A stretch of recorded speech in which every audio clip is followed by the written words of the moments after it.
Hi, and welcome. We are here to cover the Payscale Gender Pay Gap Report. This is our live reaction. We haven't talked to each other about this, but you're going to get our live reaction to the report. So, Alicia is going to share a few points, Candyce is going to share a few points, as well as myself. And we're just going to discuss what is ailing our country, which is the gender pay gap. So, let's dive right into this live reaction to the Payscale Gender Gap Report by first starting out with what the report is. So if you're new to this channel or you're new to this website and you don't exactly know what that report is, we'll make sure we leave you a link. But just to give you an idea, I'm going to read a little bit about the summary of Payscale Pay Gap Report is intended for.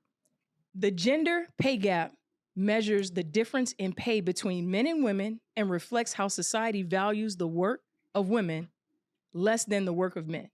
The gender pay gap is based on data science and studied by multiple accredited institutions working on independent data sets.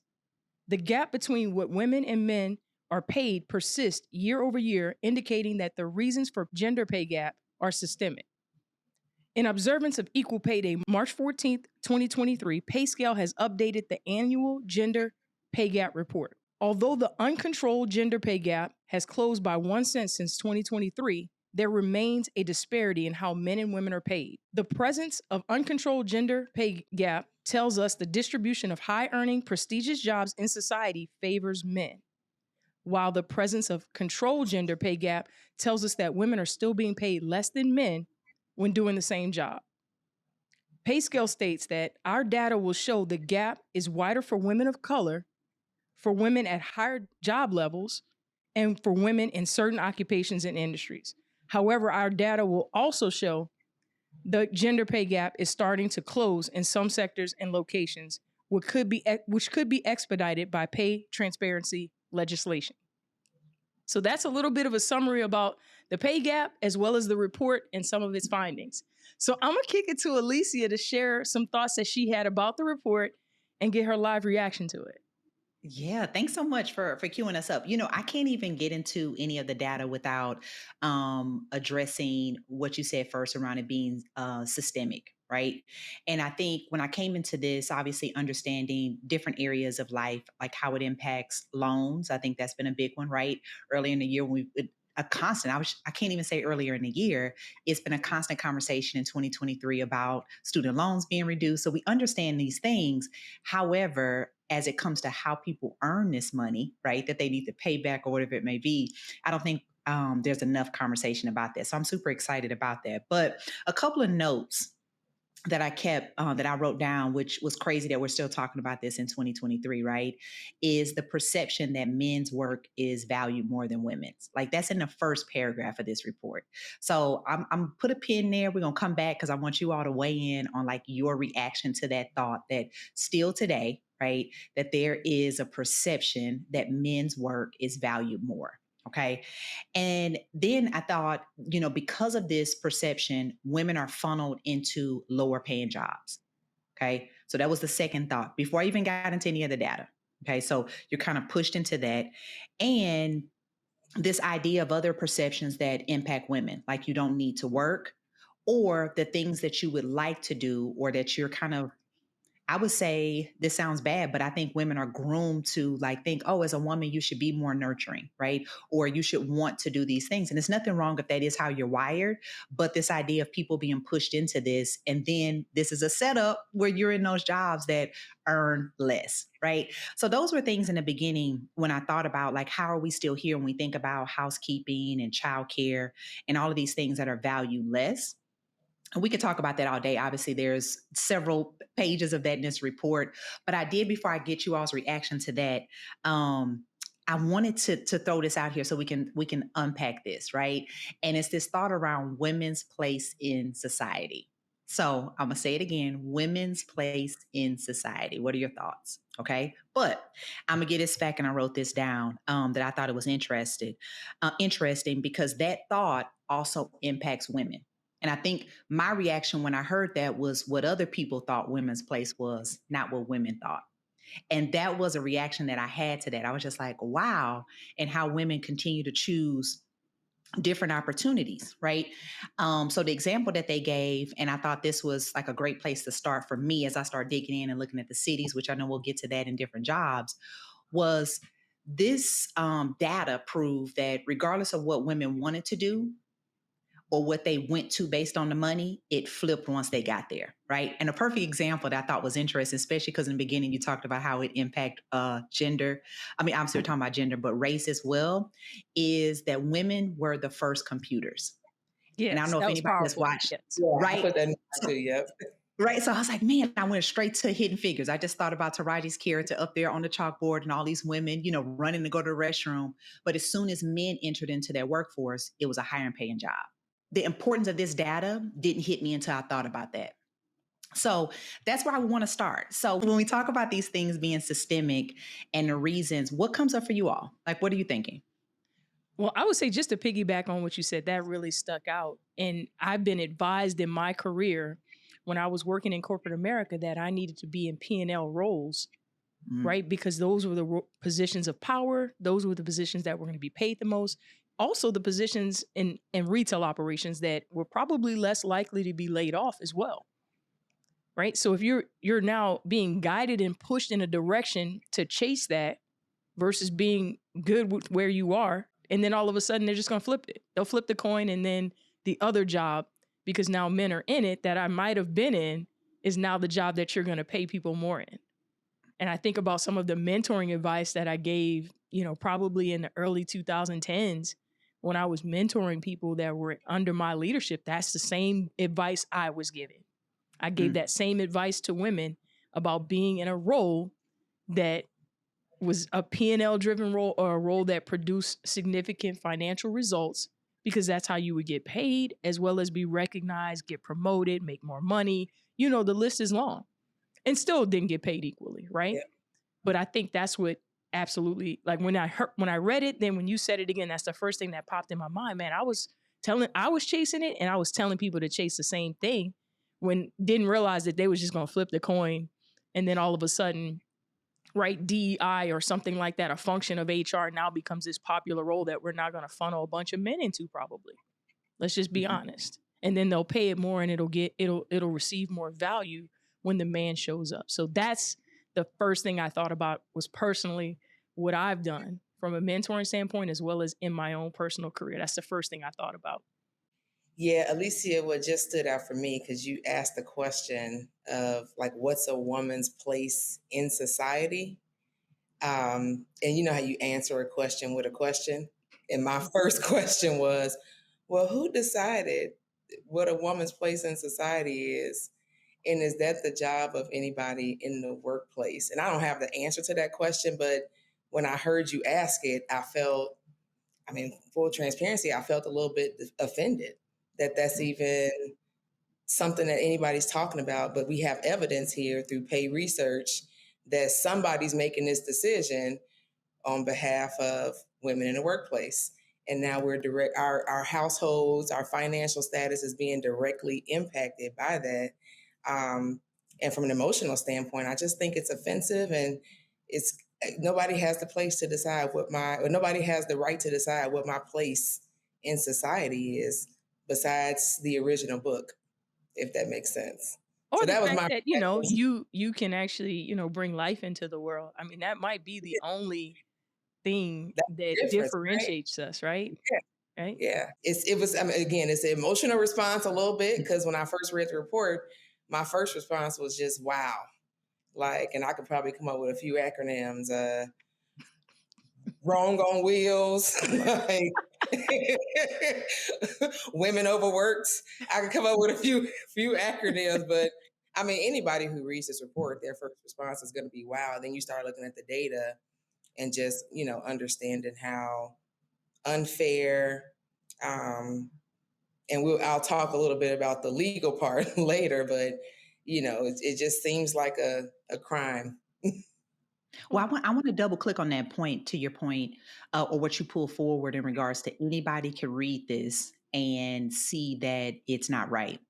And I would challenge that, because that's where I had to be, transparent, I had trouble with the data, right? And normally, just to bring the audience along, the way I've been taught, right? And I would say where I am today of how I make decisions, data is probably one of the three legs on a stool, right? Like, Yeah. so data, my experience, and those around me, right? So if I reach out someone, so when I was reading this and it was like, oh, for every dollar a man makes, a woman makes 99 cents, right? And then we're going through these cities and it's like, oh, when we're looking at control factors. And that really made me read this report several times. I think this is why we're Mhm. recording it now. We got this data months ago and we've read it and we've come back and we had a moment we come back, right, to say, okay, are we ready? And I don't think I was. Like, I kind of just placed it there and was just like, wow. So a woman makes $1.01 to every dollar. Like, and that's what we're saying. And obviously we'll get into the details of, the different stats that are there. But I think that can make people feel we're further along than we are. Right. And that was the second point I had that stood out. And I had some numbers here, but what are you all's thoughts when you saw that 99 cents and that 80, I think it's 83 for uncontrolled, right? For every dollar, Yeah. and then 99 control. What I like that they called out though, because there was the 99 cents to the 1%, the $1. Mhm. And I think even in the report, it called out that like, it may not seem like a lot Mhm. because it's just 1 cent. But Yeah. when you think about it, there's just no reason for it outside of gender. Like it's no reason for it. It's unjust. So it seems like it's not a lot, but especially at the rate that women, I think you can probably find some data out there too that will show you that women are going out and getting more degrees, more certifications. So we're becoming a more educated population. We have worked harder already. So now we're kind of like in reparation mode a little bit. We've worked hard already, not getting reparation, restoration, whatever it needs to look like. So that 1 cent is really, really big to me. So that was my reaction to the 1 cent was, and then I love that Payscale called out that when there's no reason for it, 1 cent, I mean, it feels like $1 million at this point, right? Well, yeah, it is. That's actually the number, right? And I think Yeah, that's what we have to pull forward is, and I wrote that down. So when we look at it, and I think this is important for our audience when we think about, a lot of times people think about their current salary and not their lifetime earnings. So to your that part. point, Mhm. that 1 cent, and I thought that was profound. I love that Payscale did that. That if we look at that control group, right, like for in a 40-year span, that's the average. That's the number they're dealing with from a lifetime of earnings. 40 years. So if you're less or more than that, you do that math for yourself, right? Right. But for men, it's 5.2 million and women was 5.14. So that's 70,000. But then when we get to the uncontrolled, to your point, it's almost $1 million, Candace. It's $900,000 difference over that lifetime. So still 5.2 for men and then 4.3 million for women, which I thought really gave the picture. If you did, like if you were kind of skewed on that 99 cents or that 83, seeing it that way of like, wow, 900, not even taking into account benefits or, Mhm. a promotion within that standpoint. That's just saying the same controlled, that's not taking into account that you're going to get promoted within that 40 years, right? And take on more complex jobs or something that's going to require more pay. So I thought that was definitely a great illustration in the report. So, just for the audience sake, and probably a little bit for mine too, can you break Yeah, down the controlled versus uncontrolled, just so we understand kind of at a Absolutely. baseline? Yes. So when you think about what Candace was talking about, of like when all things are equal. So meaning that the person has the same job. So similar how you were talking about before of, you may think that you're doing the same job as someone. We'll use retail management where, hey, I'm a director, you're a director, but for instance, you're a director of operations, I'm a director of HR. My role may be that my earnings going to be different. So when we think about in this case of a controlled, we're talking about a man and woman in the same job and all factors the same. So they've broken this down in report in many ways, and definitely we'll chime in and continue, but same location. So we're not comparing Cleveland, Ohio to Tampa, Florida. This is what men are making in Tampa, Florida, what women are making. So all the same factors when we look at job, location, age, and time. I think also some of the other factors too, which we can dig into. I think it looks at also parenthood, like all the same Okay. factors when they, yeah. So it's a lot of different they put in there, but education, um, and I can pull it up here of like the And different, and I didn't catch in the report while you're doing that. yeah. I didn't catch whether or not it accounted for a woman having to take maternity leave or Let's go there. Let's like, go there. because I mean, how you gonna have a control group And again, I don't have the answer because I don't remember seeing it, but you'd basically assume that women wouldn't procreate, so there would be no men in the world, correct? So how's it controlled? I'm just, me, you know how my brain works, right? Yeah. So if Right. you control this group too much, we ain't gonna have no kids out here. It's gonna be you and I talking about we equal now, right? Right. So I just wonder if the report included that. Are you aware if it did or didn't? It did, and I want, if you're okay, let's talk about the impact that motherhood has, because I Yeah. think it's Yeah, a they real got the thing for penalty. women. Call it the Yeah, motherhood penalty in court. let's go, Candace. What's your reaction to that, and then I'll chime in. So the first thing I thought about, because it was experience for me. As soon as I saw motherhood penalty, I went back. I have two children, two small children, and it was within a span of 3 years that I was out of work. And so that was necessary time that I spent away, not developing in my career. And not that I was sad about it, but it just, there were men in the workforce who don't have to go and have babies, who they get to have that consistent developmental time. And so it made me start thinking about, well, I was already underpaid, number one. And then I had to step away for a total of, well, first of all, I wasn't even my full self because pregnancy does something to your brain. So you working at full capacity. Then I had to step away for, probably a total of 7 months. And where I was just focused on motherhood. So that was developmental time I spent away. And then who was jumping ahead of me? It was absolutely males in the workforce. And so I thought about, I actually, just because I know we are operators, right? So we think of everything in dollars. And Mm-hmm. I almost wanted to just pull out a calculator and be like, well, how much did that cost me to do? And a man doesn't even have to do that. So you're basically behind just by being a mother, right? So that was my first reaction. I'm interested in y'all's from a statistical standpoint, but mine was just like, I never even thought about how much it cost me and how people don't think about that.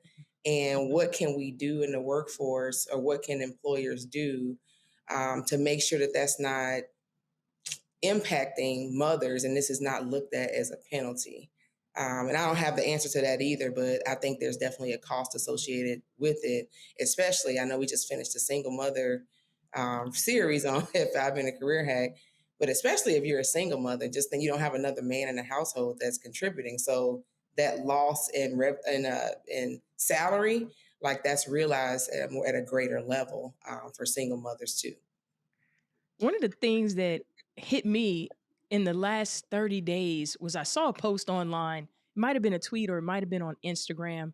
Skylar Diggins Smith, who plays in the WNBA for the Phoenix Mercury, she made a post on her birthday, just celebrating herself, right?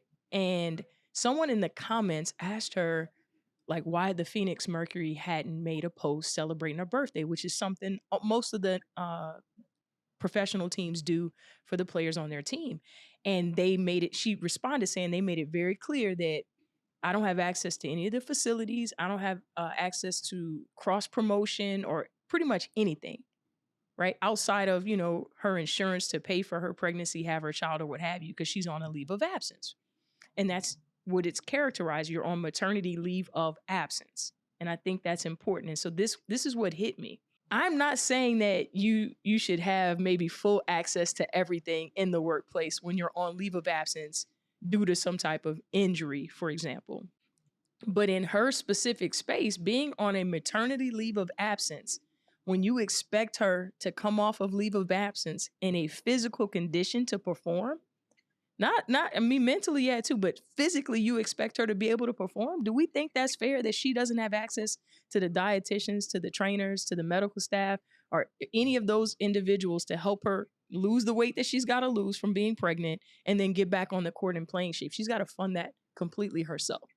So it brought up a whole new level of concern for me that I had never thought about because, all our job descriptions say we need to be able to lift 10 pounds or something like that to perform our job. But in her case, she actually has a physical job to be able to perform, and not having access to these state-of-the-art facilities and the doctors and the trainers and everybody on staff, including the dietitian, to help her seems to me like that's a very big miss. And then to bring it back to those that are in the corporate space, from a motherhood standpoint. You mentioned, Candyce, that you lost that training time, right? Who's to say you couldn't do training, right, on your maternity leave? And I understand your traditional leave of absence for other reasons, but who's to say if you wanted to access those things that are available to you, why shouldn't you be able to? And I don't know what the legal ramifications of that are. And I had never thought about this ever. As long as I've been working, until I saw that post, I had never really thought about it. So I think there's a conversation to be had around the leave of absence versus a maternity leave of absence and how they need to be treated differently. That's my 2 cents on it. Yeah, my reaction, I think too, right, to your point, and I saw that post, and it was, it was one you just had to really take in, right? Because she is also a franchise player. Like let's put that out there too. Right. So Like, she's a key and that's the employee. real, right? Like that's the Yeah. real. We're not talking about the person that's pushing papers in the back. Like, no, you are on the marquee. So when I saw that, I was like, wow. And it took me there, like I saw that, and I didn't link it to this report when I was thinking about it, but it did make me think as a former athlete, how I had, I ran track, but many of my colleagues in college that did very harmful things to hide their pregnancy because but there was this idea, particularly for runners, of the hormones that you would get and how it would boost and enhance your performance, which women would do and do some very harmful things, but try to hide it. And they're performing at these really high rates, when you think about lifting weights, all these things. So that's what my reaction was to that post. Cause it was just like, so many things came up for me. So definitely, join you there of like, I don't know what the answer is, but I do think we need to have more conversations like this. And I think the start, in my opinion, is asking the employee, like we do on most things. You have a round table. We don't need the, owner, the GM or wherever saying, oh, okay, we'll open up the, whatever, the things that she listed.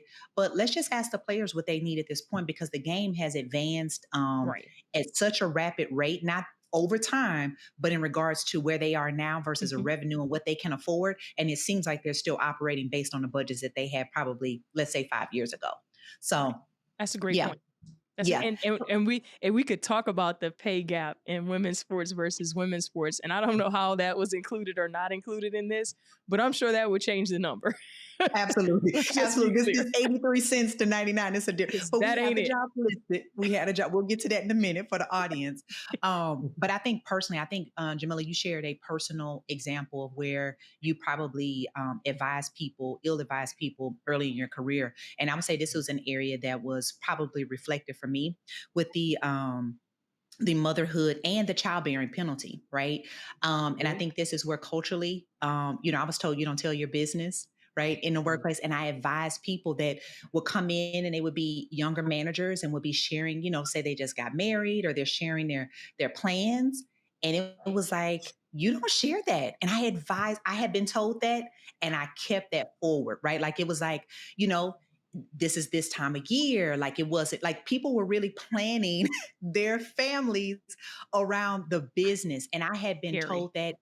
And to your point, obviously legally not okay, but you're impressionable. You want to, I don't want to say impress, but definitely the people that you work with, their thoughts matter. And it just made me think about that. Like, this is wild that, when you think about that this becomes secondary, someone's family planning to this. So that was my first reaction to the research. And really, when you think about the other point that I thought was interesting, that the gap widens as women move forward in their career. And I thought it would have been the opposite. I thought it would have been earlier in their career based on where someone may be with less skills or age. But actually, it was the opposite. And I think that's what Candyce just talked about, of that time out costs you more as you move forward in your career.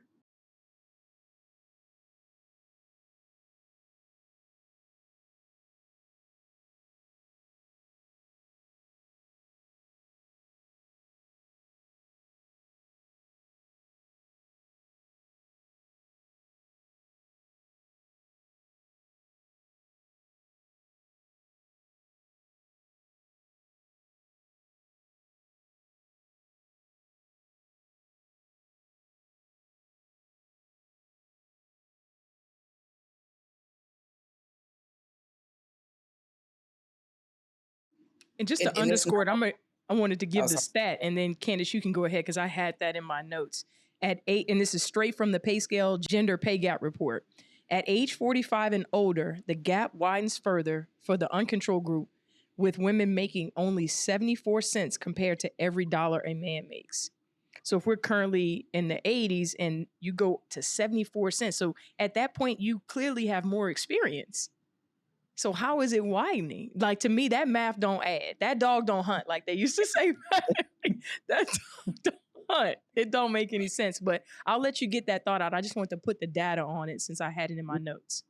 No, absolutely. I only had one just quick point because I know we've talked about it in context of being out on maternity leave, but they even pointed out, and my reaction, or I was thinking as I read the report, and it talked about even after you have the baby, then you have, you reduce work hours just because you have, childbearing responsibilities. So it doesn't just stop while you're away. It's happening for at least that first 18 months or more of the child's life, where there's just a difference in the not only the perception but the amount of time that we spend in the workplace as mothers, and what we're expected to do with that time.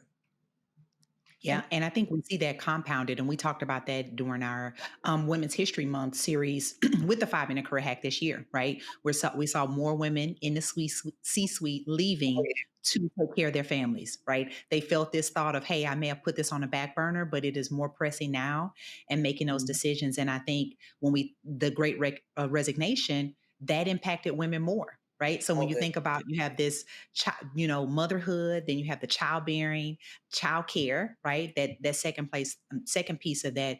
But then even when you think about, when you look at unemployment, a lot of times I don't think that people think about that's due to choices around your family, right? Needing to be that caregiver to them. And I think we saw that in mass, right, during the Great Resignation. And they call it the unemployment scar. I thought that was an incredible use of words. It's called the unemployment scar. And just to shift gears a little bit, because I wanted to get you guys feedback on a point that I had written down, and I'm going to read it straight from the report. It said, higher education does not lead to pay equity. The gender pay gap sees minimal or no improvement at higher educational attainment levels compared to a high school degree, which has a control pay gap of 98 cents, while an associate and bachelor's degrees close the gender pay gap slightly to 99 cents. And this is the one that hit me over the head. MBAs see a wider controlled gender pay gap of 97 cents, and doctorates see an even wider gap at 96. And then the largest uncontrolled gap, this is the part, like, pause and think about that time, if you're listening, that you spent getting that master's. The largest uncontrolled gap is those with MBAs. Women with MBAs take home 77 cents for every dollar that a man takes home, which commiserates with the last year. This may be indicative of women struggling to get jobs requiring and compensating for an MBA compared to men, which I really don't know what the answer is, but Alicia mentioned it at the beginning that, this student loan thing, and let's erase student loan debt and all this other stuff. The time most individuals spend working on their masters to then have it equal less, it's deflating.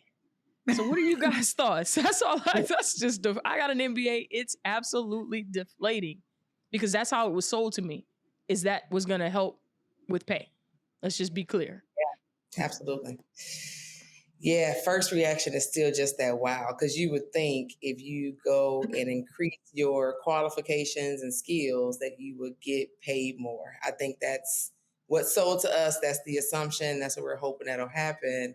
And so I was actually surprised to read that partner report, but it made me think about something that we talk about often here. And it was, when you look at job descriptions, or even if you tell a male in the workplace that they can't do something, they're like, oh, okay, well, I'm going to go after it anyway. So a man is more likely to apply for a job if they only meet 60% of the qualifications, sometimes even less than that. And a woman, if they don't meet 100% of the qualifications, then they're not going to even apply for the job.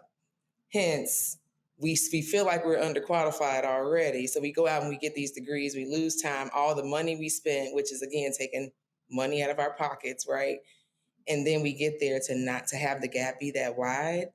I was just surprised, but it made me think about why we did it anyway. That was like, why did we go do it anyway? Right? Like, it's the same concept of they apply when we don't, they get the money when we don't, and there's a confidence thing, which I want to make sure we hit on before we get off. There's a confidence thing that's attached to it, that I think our industry and what we do as coaches is a part of the solution for, but it's just the why for me.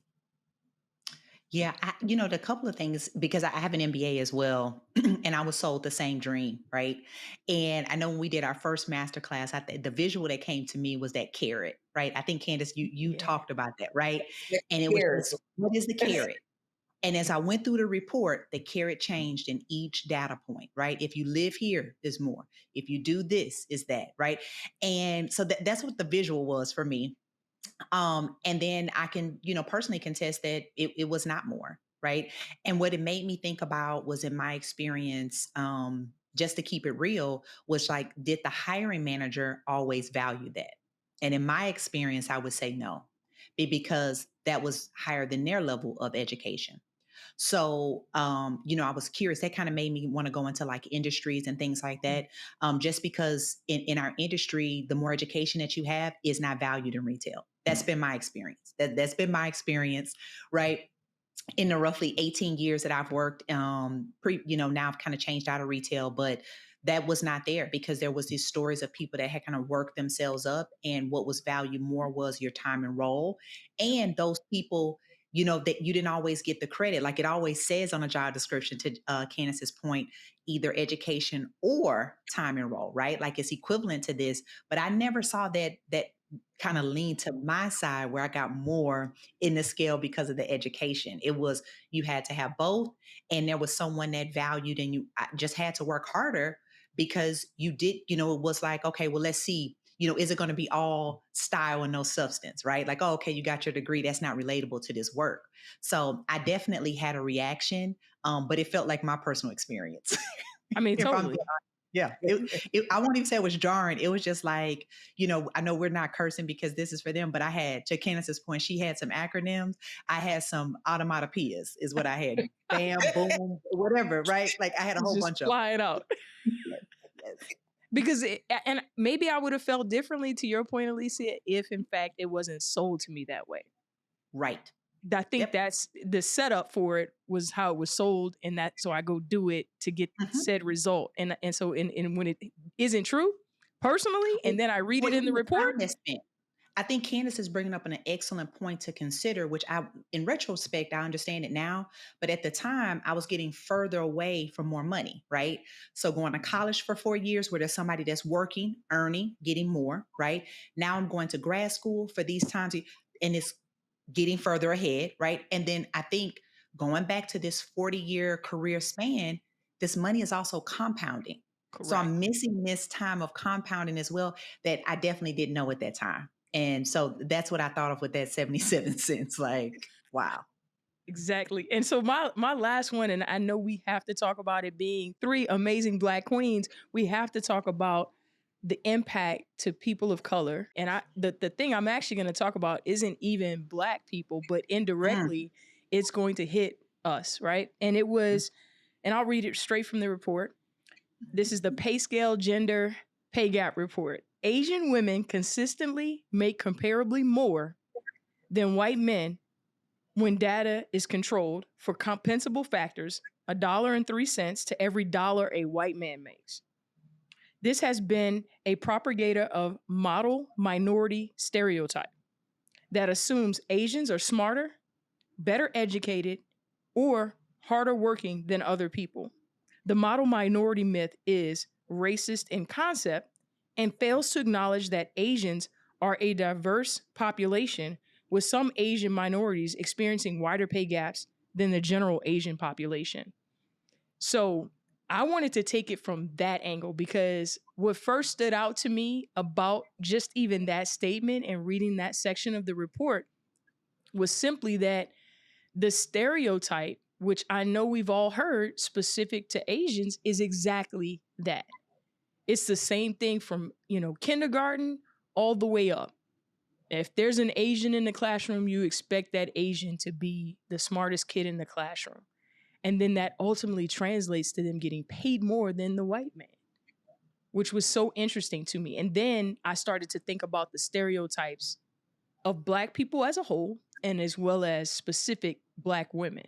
And so that's why I wanted to start with that point and then hit this piece, even though we are paid more than Hispanic women, and I believe it was Native American women. We're probably bottom from the third, but still, if Asian women and Asian people in general have the right stereotype, because that's what this is telling me. If you've got the right stereotype, regardless of who you are or what's going on, you're going to get paid more, right? More. So what's you guys' thoughts on that? I think I go back to my first statement, which was just definitely needed as the filter for me, right? When you talk about it being systemic, and what I hear, my reaction was the same there around perceptions. And so when you think about it, I've talked about it one time, not this year, but last year is the double bind, right? So, and then I think there's so many different things when you think about compounding effects, right? In a negative way it made me think about a Black woman over 40, right? So she's over 40, she's a woman, she's Black, maybe she's a mother. And so when you start thinking about all of these, I wanted to know, like, when we talk about this control population, where are we at when we're comparing that group? How wide that gap was. So definitely, I think the model minority, I wrote that phrase down as well around how bias can work. I think a lot of times when people think about bias, they think of it as a negative way, but that's what it made me think about is you have this, kind of halo effect here, right? That's already bought in where someone, and then I even thought about it within the Asian race, to your point, just what that does for a group that, you know what I mean? Like different groups and in different areas that we're talking about when we start looking at locations. So, but specific to Black women and how that thought, I thought about is that's been my lived experience as well, to your point, in school, in education, in the job. But even it goes back to that point of jobs that you're funneled into. So thinking, okay, especially when you think about a Black woman, or let's just go back to girl, being funneled into being a nurse and being a teacher versus an Asian girl moving into a STEM role, right? So that was the first thing that I thought, like, you can do this, you can do science and math, you're great at it, where other women are pushed into these other roles. So that's what came to mind, and just bringing it back on how those facts impact Black women. Yeah, underscore we're even funneled at an earlier age. I'm not sure that the report went in depth into that at any point, but the funneling starts well before the job place. Absolutely. Period. I definitely agree with what came to me was the double bind that Alicia talked about. But the other thing that I thought about, and I think, Alicia, you recorded an episode on women leaving the C-suite, and what you just talked about with those positions that we get funneled into as women, and even as Black women. Eventually that gets old, right? Like eventually we go into those roles or DEI roles, and now we see what's happening as a result of that being the target group going into those roles. But then connecting it back to this report, then you see, so that's C-suite, and now we know that the pay gap widens when you get that high, right? So when they get up there, now that's pressure, stress, and we know one should really be surprised at this point, especially with all the data points that we have, how widely this is being publicized. Nobody should really be surprised that women are leaving the C-suite based on just kind of that double bind that you talked about. So I shared your reaction, but it just made me think about just that part of the report, that 77 cents, what's happening in the world today, and how that's affecting those positions that, it's always an HR role. And at least Jamila, you even mentioned earlier, like, oh, they told me to go be in operational roles because that was what was happening, but it's not stopping. It's still happening. And now just more courageous and more confident now. So we're like, no, we're not doing that anymore. Like, pay me now. Pay me now. Pay me. Pay me. And we'll go through at our final thoughts here on the Payscale Gender Pay Gap Report. My final thought, because we've talked a lot about the report. We've talked a lot about some of the data points. We've talked a lot about race here, as well as motherhood and education. for me, the solve, right? If I had the magic wand, if I had the ability to say, okay, this is what we're going to do, and everybody execute it, at this point, it is 100% pay transparency. But to dig into that a little bit deeper, right? Pay transparency will solve the problem. For example, in California, they were the first state to put calories on the menu, right? So wherever you went to a public restaurant, they had calories on the menu. First state. And as a result, I think studies showed that people were more fit, people were healthier, whatever you want to call it. And look that up. And then before you know it, it started to travel across the country because it frankly was easier at a certain point for them to produce the signing the same way with the calories on it to be distributed to all the different chains and restaurants.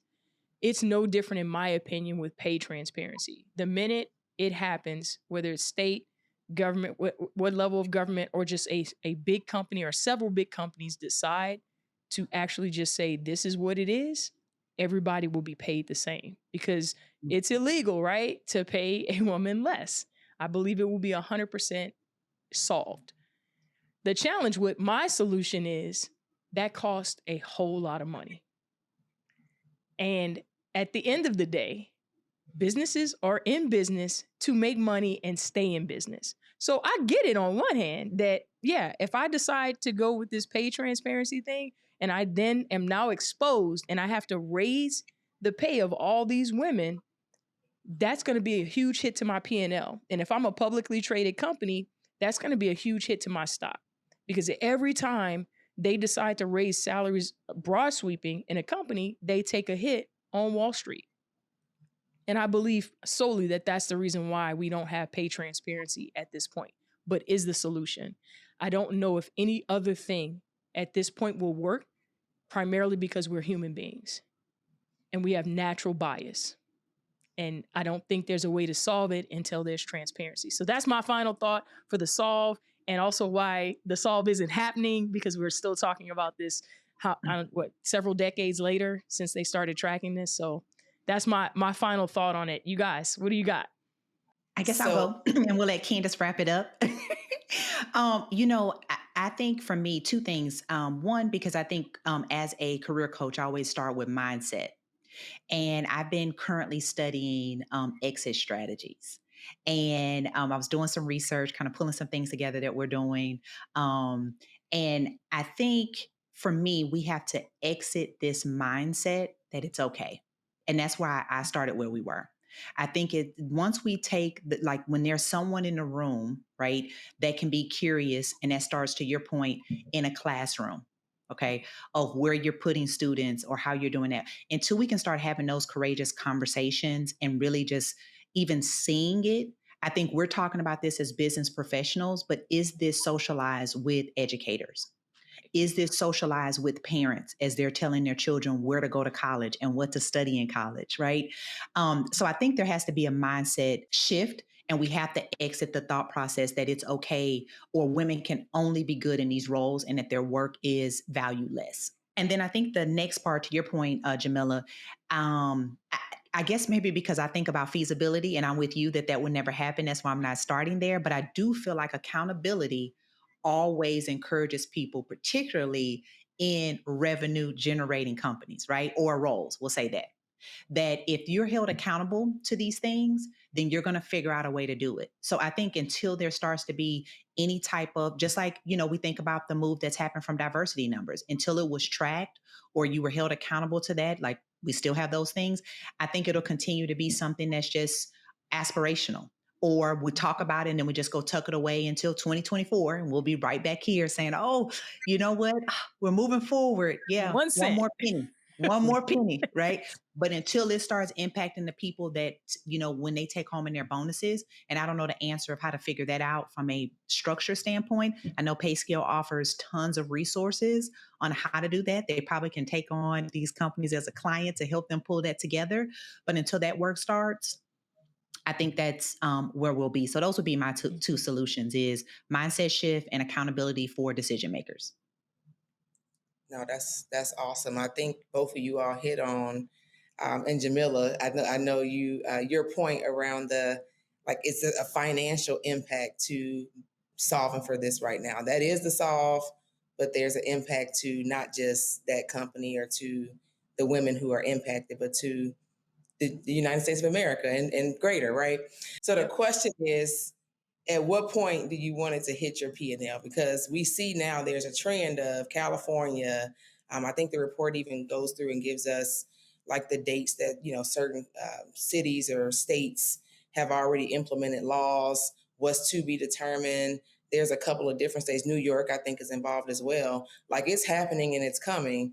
So our company's planning for it. And so I think we've got enough, especially over what's happened over the last 3 years. We've got enough.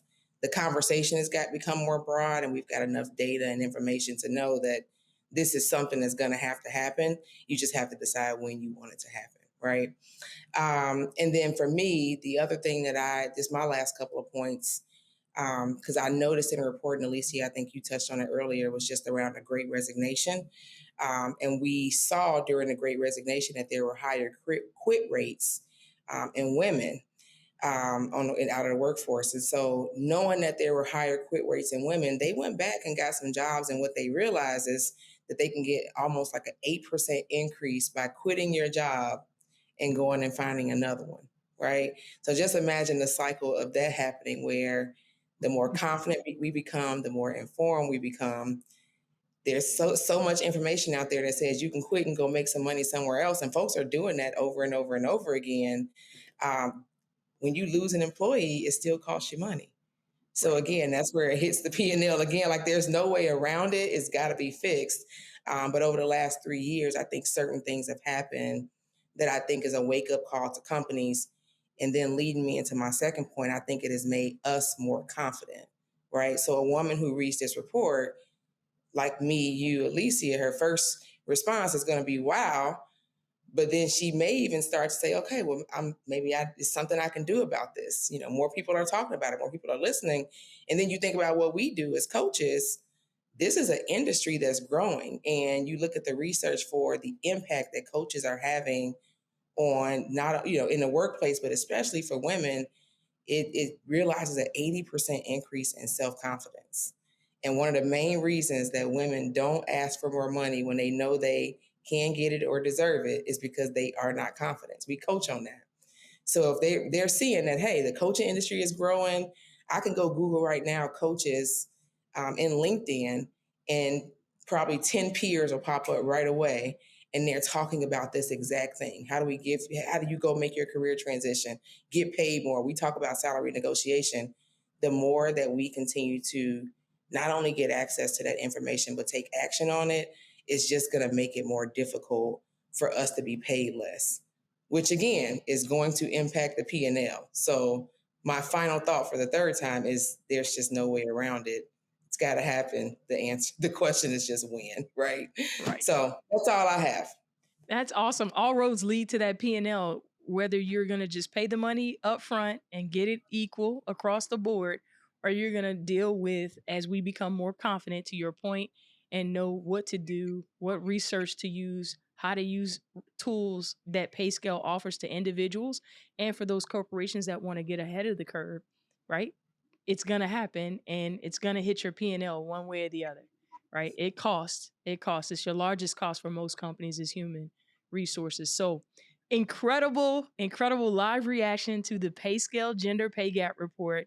Thank you all for watching. Thank you all for tapping in with us. And if you haven't read the report, I challenge you, especially if you're a woman, to take that time to dig through the report and understand what you're facing. And if you're a man in a position where you can impact it, you should read the report as well if you want to help contribute to the solution. And pay transparency is the way to go, right? So let's make that happen. It's been a pleasure. It's always a pleasure getting together with you all. We are the 5-Minute Career Hack team. And I'll say again, my name is Jamila Brown. Thank you guys for listening.